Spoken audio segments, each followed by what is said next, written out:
The university is a good place.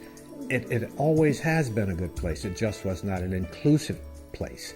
It didn't have the desire, the need from its perception to reach out to people who were different than the whites in that community. When I first went to the U, I was not into being black. And I'm not sure, but sometime during my sophomore year, it's almost like I had an epiphany and embraced being black.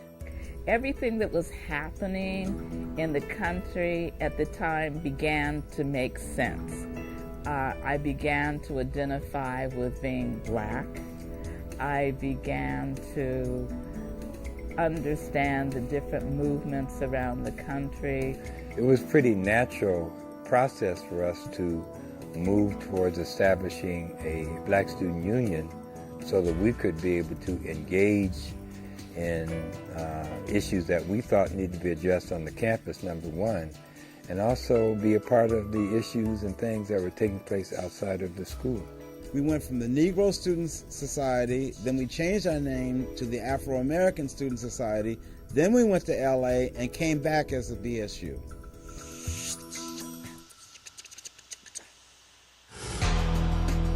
For us to come along and start talking about inclusion and liberation and the things we talked about at the time was radical. E.J. Brisker, our vice president, said, Dr. Odegaard, the university is 107 years old, man, and if you can't do better than 63 black students out of 32,000 and nothing in terms of curricular offerings dealing with the black experience, it's racist, it's got to change, and we're telling you it's got to change now. We'd meet in the Black Student Union office that was at the hub at the university on the second floor, and we'd decide what we could do to shake up the university to be aware of Native American issues, black student issues, anybody to listen to us. It was in that room, and by my recollection, there couldn't have been more than 12 people in that room when we took a vote to shut down the University of Washington, which was unanimous, but it was only 12 people, you know? But that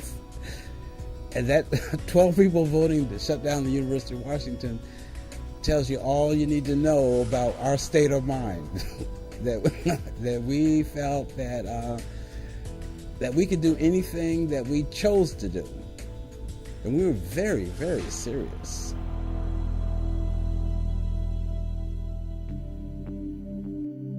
Here we are at the president's office, outside his building, getting ready to climb up the wall to go into his office, to ask him to let a whole bunch of other folks who look like us into the university.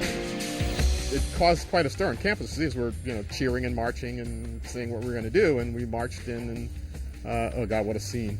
When we finally got in there, out of 50 or 100 of us in the room, or I don't know, whatever the number was, and a lot of excitement, a lot of shouting. We had a nice crowd, a multi-ethnic crowd of Latinos and Indian students and white students and Asian students, and so it was a multi-ethnic takeover and just led by the Black Student Union. We didn't know the seriousness of the consequences if it didn't work, but we were also, felt like we were warriors, and if we had to die for it, then so be it. But we weren't going to be deterred by the opinions of others, because we knew that what we were trying to do, it needed to happen. The time had come.